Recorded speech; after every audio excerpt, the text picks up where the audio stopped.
मंजिल को पाने के लिए, खुद को आजमाने के लिए एक मौका ज़रूर देती है ज़िंदगी। जीवन सफल बनाने के लिए, दुनिया को मुकाम दिखाने के लिए एक मौका ज़रूर देती है ज़िंदगी। दोस्तों, हमारी रोज़ाना की ज़िंदगी में परमात्मा हमें बहुत मौका देता है जिससे हम कुछ बन सकते हैं या वह पा सकते हैं जिसके हम सपने देखते हैं। पर होता क्या है असल में, हम वह मौका पहचान ही नहीं पाते।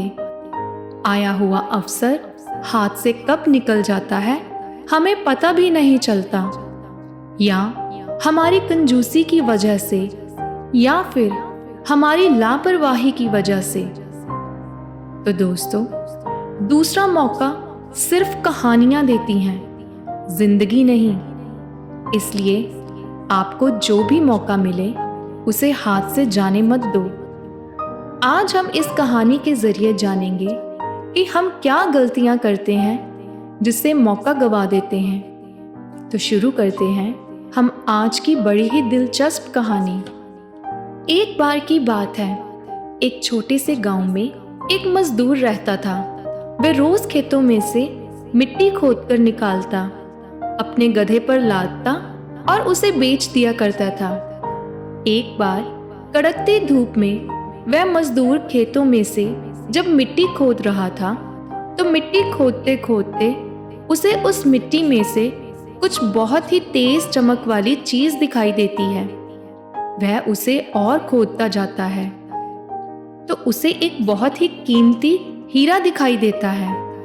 वह उस हीरे को उठा लेता है, पर उस मजदूर को नहीं पता था कि वह बहुत ही कीमती हीरा है। ना जानने की वजह से उसने उस हीरे को अपने गधे के गले में बांध दिया। एक दिन की बात है, जब वह गांव से अपने गधे को लेकर जा रहा था तो रास्ते में एक सेठ मिलता है।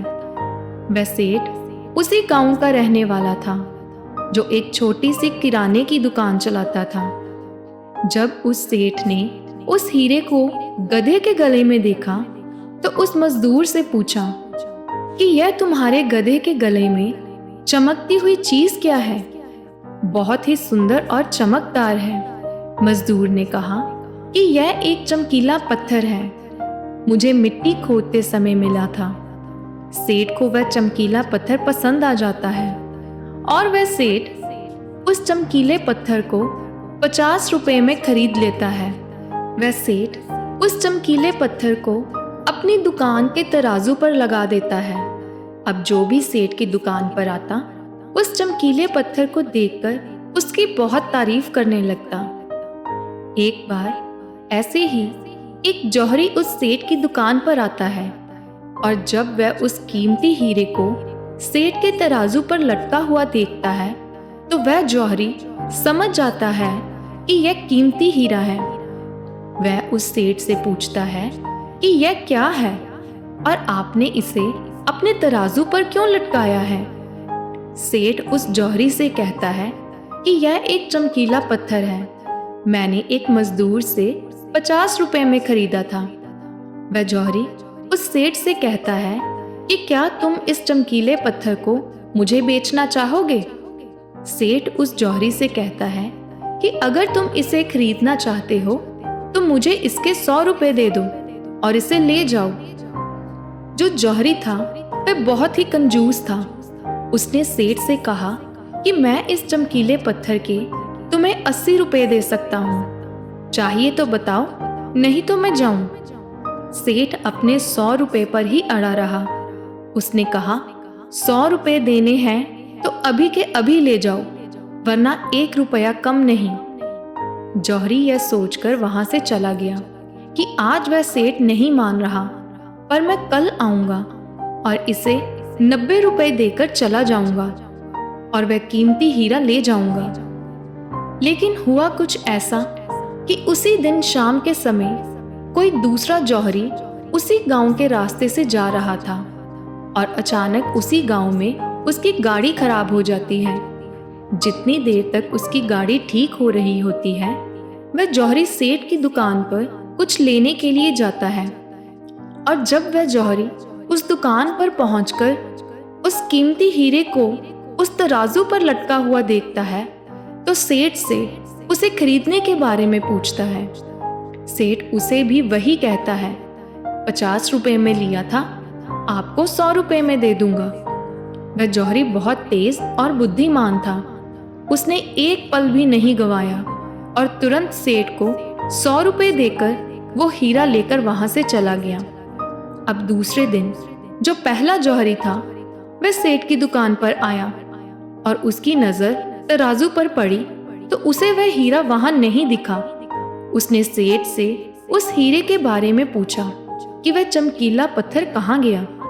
सेठ ने कहा कि कल तुम्हारे जाने के बाद एक दूसरा व्यक्ति आया, उन्हें वह पसंद आ गया और उन्होंने मुझे 100 रुपए देकर वह चमकीला पत्थर मुझसे खरीद लिया। यह सुनने के बाद उस जौहरी को बहुत पछतावा हुआ और उसे बहुत गुस्सा आया। उसने गुस्से में सेठ से कहा कि तुम कितने बड़े बेवकूफ हो, वो कोई चमकीला पत्थर नहीं था बल्कि वह एक बेशकीमती हीरा था और तुमने उसे 100 रुपए में ही दे दिया।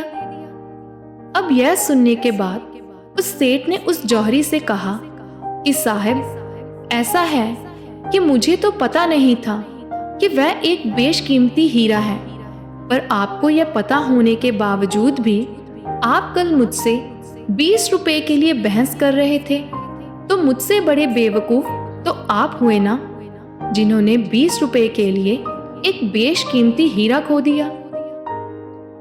तो दोस्तों, इस कहानी से हमें 3 बहुत बड़ी शिक्षाएं मिलती हैं। पहली यह कि कंजूसी भी वहां करो जहां उसकी बहुत जरूरत हो। अगर ऐसे ही हर जगह कंजूसी करोगे तो अच्छी चीजें भी हाथों से गवा लोगे।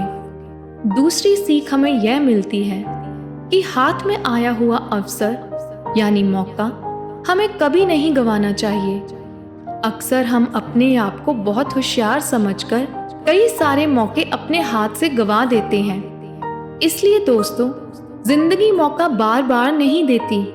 मौका जब भी आए उसे पहचानो और उसे इस्तेमाल करो, ना कि अपने हाथ से गंवा के बाद में पछताओ। तीसरी सीख हमें इस कहानी से यह मिलती है कि कभी भी अपने काम को कल पर मत टालो। जो आज कर सकते हो उसे अभी करो, नहीं तो फिर से मौका हाथ से निकल जाएगा। एक बहुत पुरानी कहावत है कि कल करे सो आज कर, आज करे सो अब। इसलिए दोस्तों, यह सोचना छोड़ दो कि जब सही समय आएगा, क्योंकि सही समय कभी नहीं आता है। अभी जो है वही सही समय है। अभी और इसी वक्त उठिए और अपने हाथ में आए हुए मौके को हाथ से ना गवाएं। अगर आज की वीडियो आपको पसंद आई हो तो चैनल को सब्सक्राइब, वीडियो को लाइक और शेयर जरूर करें। धन्यवाद।